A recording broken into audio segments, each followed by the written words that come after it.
ایک شاطر اور مالدار شخص کسی گاؤں میں ایک کسان کے پاس پہنچا اور اسے پارٹنرشپ کی آفر کی کہ رقم میری ہوگی اور محنت تمہاری، لیکن جب فصل تیار ہو جائے گی تو جو حصہ زمین کے اندر ہوتا ہے وہ تمہارا، جبکہ اوپر والا سارا میرا۔ اس نے چالاکی اس لیے کی کہ زمین میں جڑیں ہوتی ہیں جو اس بیوقوف انسان کے حصے میں آئیں گی، اور اصل قیمت تو اوپر والے حصے کی ہوتی ہے، وہ میں لے لوں گا۔ بہرحال کسان نے کچھ دیر سوچا اور آفر قبول کر لی۔ جب فصل تیار ہو گئی تو چالاک مالدار اپنے حصہ لینے پہنچا تو یہ دیکھ کر اپنا سر پکڑ لیا کہ کسان نے پیاز کی فصل بوئی تھی۔ چنانچہ معاہدے کے مطابق پیاز کسان کے حصے میں آئی اور اوپر کے بے قیمت پتے مالدار کو ملے۔ چالاک مالدار نے سبق سیکھ کر باز جانے کے بجائے ایک اور داؤ کھیلنے کا سوچا اور کسان کو ایک مرتبہ پھر پارٹنرشپ کی آفر کی۔ اس مرتبہ شرط یہ رکھی کہ فصل کا جو حصہ زمین کے اندر ہوگا وہ میرا ہوگا اور اوپر والا تمہارا۔ کسان نے یہ شرط قبول کر لی۔ جب فصل تیار ہونے پر چالاک مالدار اپنے حصہ لینے پہنچا تو دیکھ کر ہکا بکا رہ گیا کہ کسان نے گنے اگائے تھے جس کی بے قیمتی جڑیں اس کے حصے میں آئی اور قیمتی گنے کسان کو ملے۔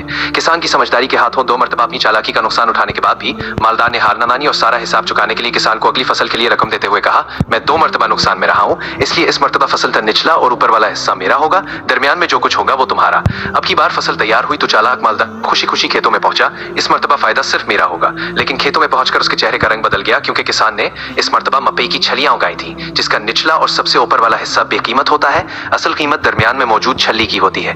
یوں کسان کی سمجھداری نے مالدار کی چالاکی کو شکست دی۔ عقل اللہ تعالیٰ پاک کی دی ہوئی بہت بڑی نعمت ہے، اب یہ انسان پر موقوف ہے کہ وہ عقل کا استعمال مثبت کرتا ہے یا منفی، سمجھداری میں کرتا ہے یا چالاکی میں۔ اگر آپ کو یہ قصہ پسند آیا ہے تو لائک کریں اور مزید دلچسپ قصے سننے کے لیے ہمارے چینل کو سبسکرائب کریں۔